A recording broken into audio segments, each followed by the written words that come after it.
investor doing things on your own? How about someone working with a firm that isn't so responsive or in sync with your investment philosophy? My podcast talks you through all things financial. Look, there's stuff you don't deal with very often, but investments, insurance, and retirement is something we plan for each and every day. This is the Pennywise Financial Podcast, and welcome to the show.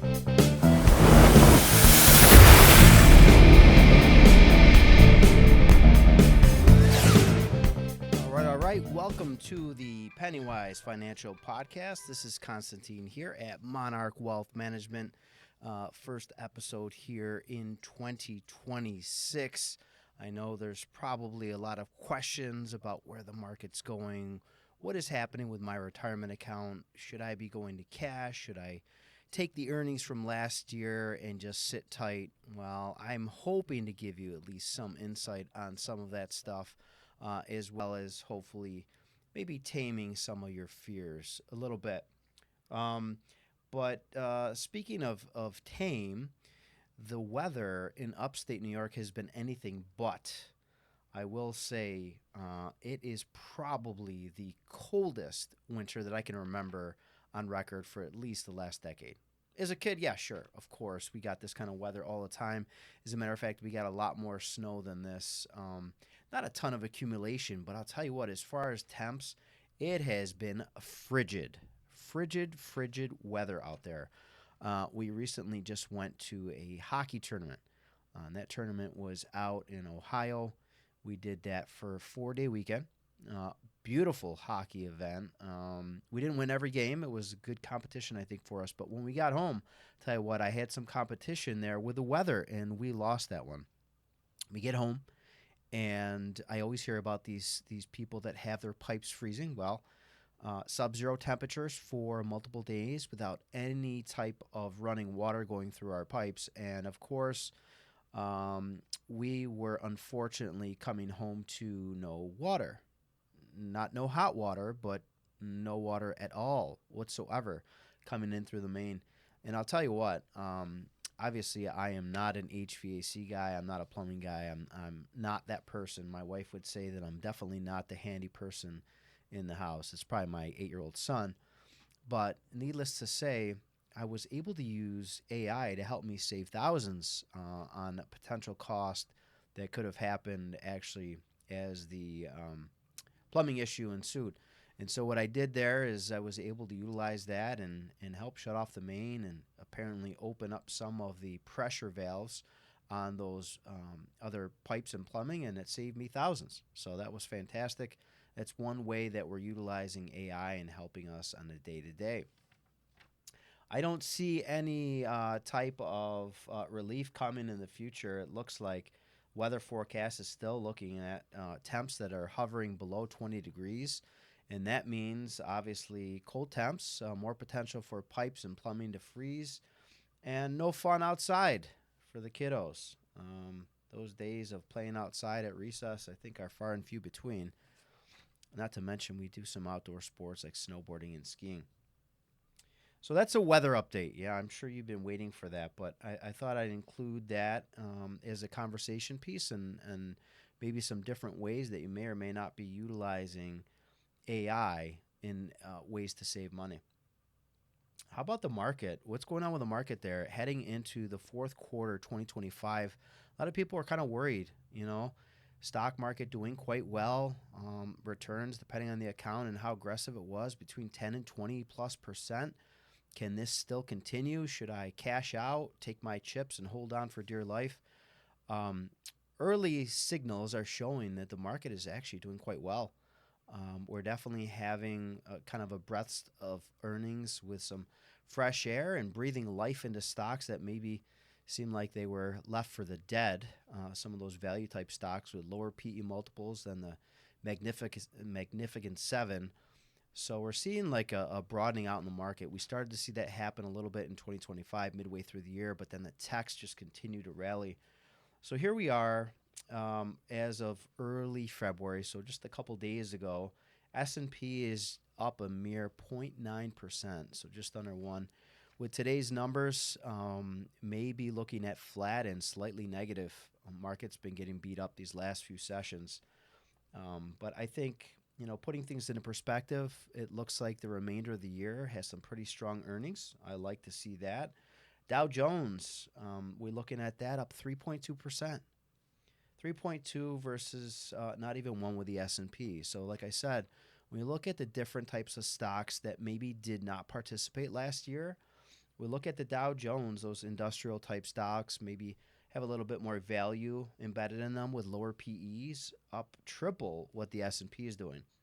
How about the Russell 2000, those small cap stocks, those smaller companies, up 6.3%. 6.3%.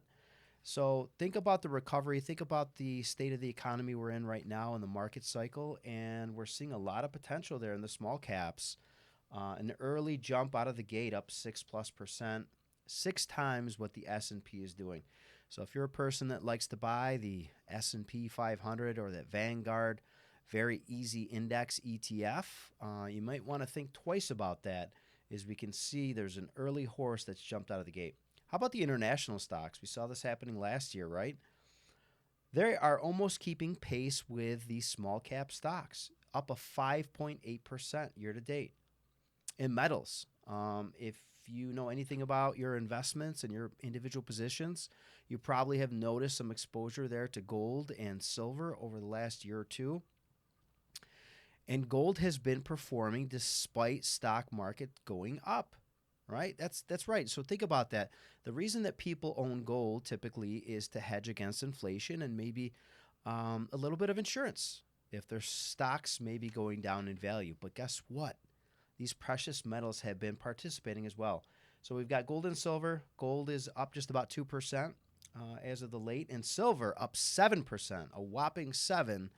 And that is trouncing the returns of the S&P 500. So think about that, silver and precious metals, and that does entail gold. How about inflation? We talk about the kitchen table discussion with mom and dad. That dreaded time of the month when the credit card statement comes through and you look at the cost of goods, services, and things that you're spending money on. How about at the pump? Unleaded gas, the average price right now is actually down from about a year ago. That's about $2.87 per gallon. So just under $3 a gallon for regular unleaded. I think I pay close to $4 on premium, 3.5 or so. And then how about a gallon of milk? We don't drink much milk these days in our household, but I think we do some almond or soy and some other version of it. But a gallon of milk on average between 3.5 to 3.7. So just under $4 there for a gallon of milk. And a dozen of eggs, 3.59. Better than the shortage that we saw last year in 2025. Not sure what's going on there with the chickens, but a little bit better this year. And a loaf of bread, $1.83. And there's so many different versions of this. You've got sourdough. You should eat grains this month. Next month, go back to white bread. Next month, don't eat any bread. So take your pick on that. But we like a variety of multigrain in our household. $1.83 there for the average price of a loaf of bread. And then how about paycheck? The average hourly earnings right now is at $37 an hour, up just under 4% from last year. So if we think about inflation, keeping it at bay, we're kind of keeping up there. Big takeaway there: wages are inching up. So are the cost of insurance. No, think about insuring your car, insuring your home, your auto, life insurance. I think of healthcare. In healthcare, I'm getting my own taste of this medicine, if you will, no pun intended. Do not age. I'll tell you what, I was in a car accident about 2 months ago, a couple months back. We totaled the car. Not a very fast-moving accident, but it was my first experience in the last almost 50 years of life that I can recall. I was in an pretty bad accident when I was maybe a few months old, but obviously don't remember that, see pictures and whatnot. But this was my first encounter of being in an auto accident where I was the driver. And it involved black ice, and unfortunately, the car did not make it out. It was totaled, and it's not because of all the body work or that it was a crazy crash. It's all the technology embedded inside of these vehicles. Technology like these chips that can automate and self drive. They help you drive your vehicle. They have antennas and satellites that understand the roads that you're on and the conditions that you're in and that you might be facing. Needless to say, I was the driver. It was not an automated system that was driving the car. We hit a patch of black ice and there was no stopping when you're heading downhill. The reason I bring that up, we talk about the cost of goods, services, and insurance.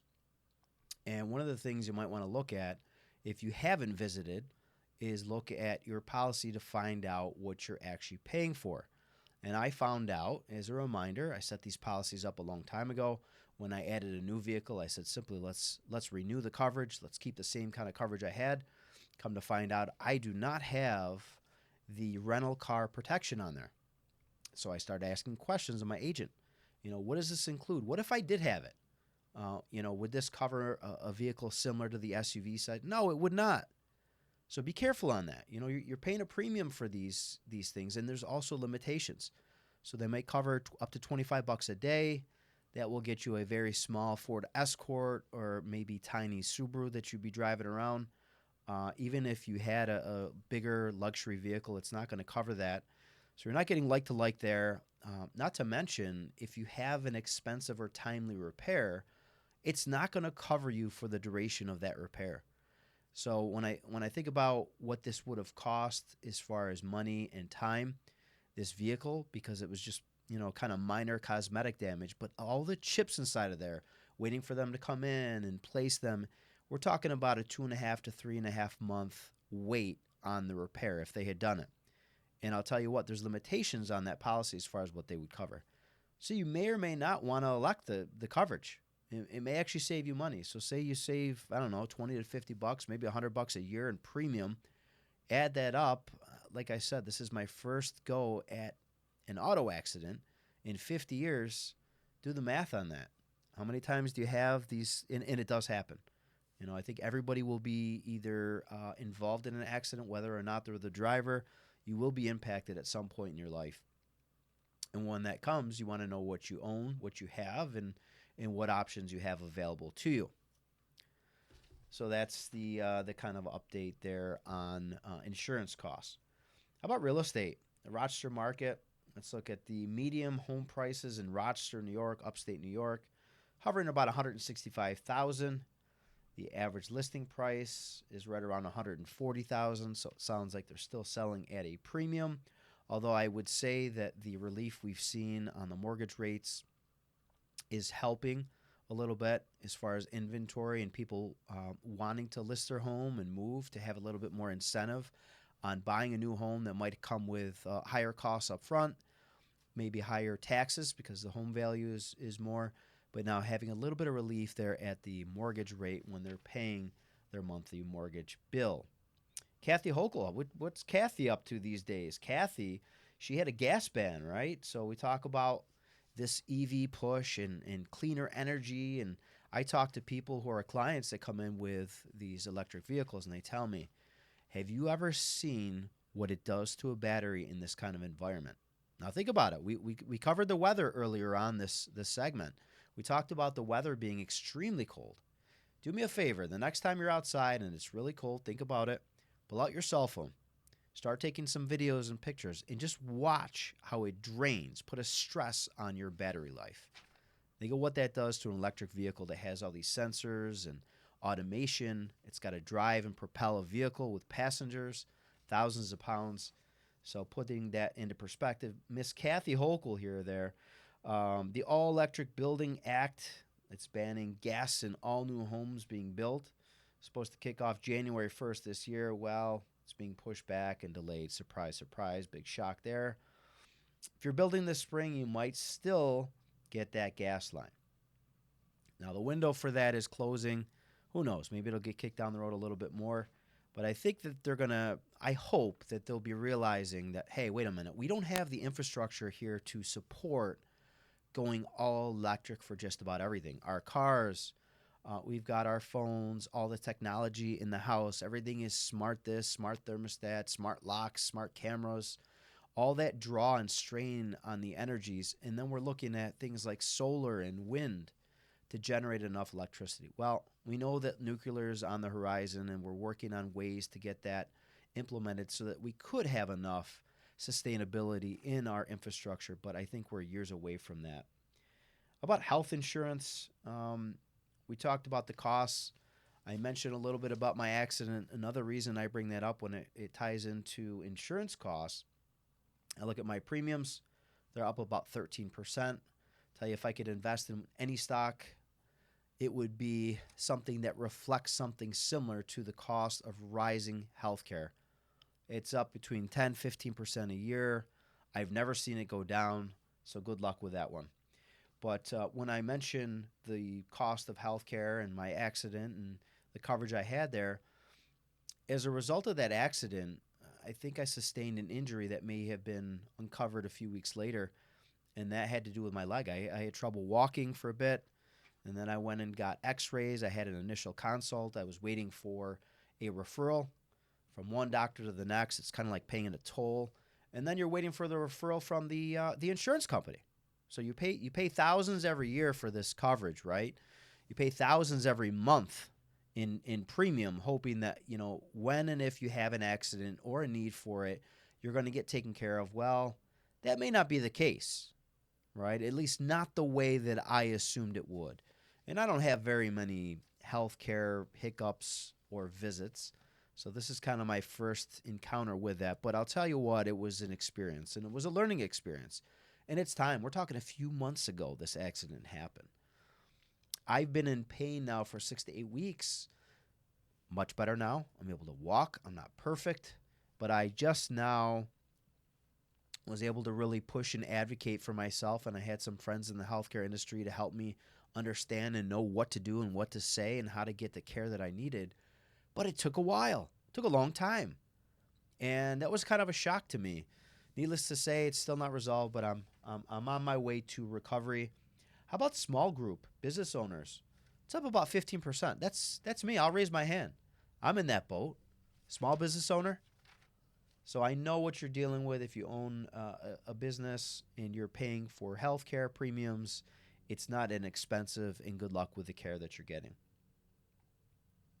If you saw your premium jump, obviously you're not crazy. Shop your plans out if you're able to, if you have a broker. Always fun to take a look at those. I'll tell you, you might save a few bucks, but you want to be careful about that as well. Understanding your coverage and having a broker to go through those things with you is important. Need to know some retirement rules. There's some Secure Act 2.0 provisions that may or may not impact you if you're over 50, right? Anybody earning a little bit more than $145,000 a year in last year's earnings, so 2025, if you want to elect for that catch-up provision and save more money in your retirement account, it has to go into a Roth account. So what does that mean? What do you mean it has to go into a Roth account? Well, there's pre-tax that will help you today on those tax deductions, reduce your taxable income for that year. A Roth or post-tax deduction is not going to help you. So if you want to save more in your retirement, you're going to have to square up on taxes today. And later on in life, when you do take that money out, all of the money you've deferred and saved will come out tax-free, as well as the earnings and growth. But you're going to pay taxes on that today. Should help the IRS and the government as far as tax collection and revenues this year and moving forward if you do participate in those catch-up provisions. But I would tell you this, it's not the end of the world, right? It's especially if you're somebody in your early to mid-50s and, maybe you got another 15, 20 years before you start taking money out. Maybe it creates another pocket, another bucket of money for you to pull money out of that is tax exempt without any issues. And I think that's not a bad thing. It's not a bad thing at all. So that went into effect January 1st of this year. How about contribution limits? Under age 50, it's jumping on the traditional and Roth IRA side from $7,000 to $7,500. If you're age 50 plus, you get a bump from $8,000 to $8,600. I don't understand the math on that, but go figure. We have legislators that are making a lot more money than me that are making decisions for you and I. How about the HSA? One of the most powerful vehicles I think that you can use from an investment standpoint, from a planning standpoint, from retirement income, tax liability, etc.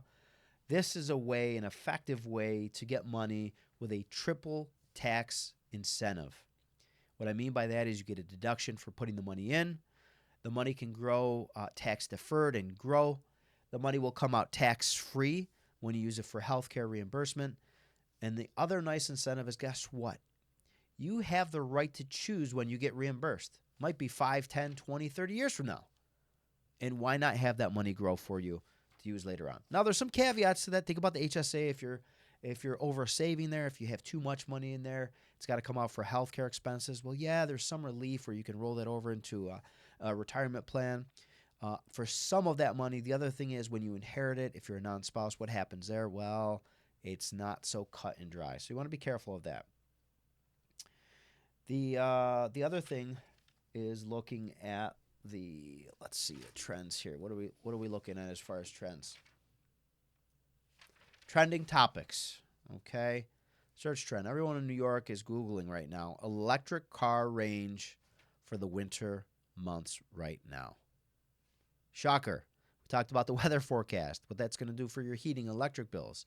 It's also going to have an impact. If you do have an electric vehicle, you're not going to get as much mileage out of it. Obviously, your cell phones might take a little less pictures at the hockey rink if you're outside.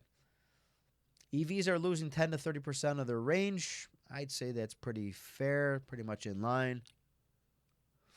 They will start off fine, but if you got a longer commute, and we have one that's in our hockey family that did have to plan this trip to Ohio, you drive 4 plus 5 plus hours, and you've got to plan on that. And we actually had a pretty major event where there was an accident on the thruway. So in Batavia, snow squalls. And what that did was that caused a 20-plus car pileup. It closed the thruway. And if you're driving in an EV, you got to be sweating bullets. What if you only had another 10, 15 miles to go and you didn't have the ability to stop and pull over and charge? What are you going to do? Guess you got to get towed by a gas-powered tow truck. Sorry about that. But anyway, recap. So where do I see the market going? I'm very optimistic. I'm very positive on the outlook of the market for 2026. I do see some of that momentum carrying through and continuing from 2025. So I like the prospects of investment. I do think that you're going to have some buying opportunities as we've seen in the last few trading sessions. So if you're looking at reallocating, repositioning, it could also be an opportunity for those folks who are looking to convert some of their traditional IRA assets. If we do see the market dip 5-10% and you missed out last year, maybe you take some of that money on the dip, convert it. You're paying taxes on lower dollar amounts, converting it to a Roth, and when it does appreciate and come back, whether it be 6, 10, 12, 14 months out, you're going to have that account appreciate, recover, get back to where it was. You pay taxes at a lower bracket on less money. You grow for 10, 15, 20 years, and it comes out tax-free. I like that idea. Call to action. How about checking on your 401k balance? Where are you investing right now?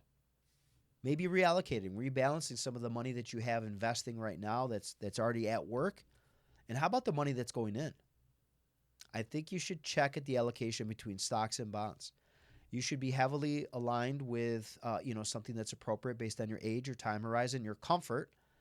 But I would be looking to holding a heavier position in equities. I like the trading forecasts. We'll see where things go. And I think that's all the time we have for today's show. This is the first episode in 2026. Thank you again for listening to the Pennywise Financial Podcast. Everybody have a great day and stay warm. You've been listening to Pennywise Financial, brought to you by Monarch Wealth Management. Constantine and David really care about their clients. They want to make sure you're happy, so you'll continue to hire them. There's no commitments, and clients are free to leave whenever they want. Think about being able to pick up the phone and call someone for guidance and advice on almost anything, from buying a car, selling a home, buying vacation properties, or even selling a business. Reach out on the website at monarchwealthmanagement.com. There are 2 offices in Rochester and 2 offices in Buffalo. Reach out to us on Facebook, LinkedIn, Twitter, and YouTube, or call us toll-free at 800-480-1580. That's 800-480-1580. Until next time, this is Pennywise Financial, signing off.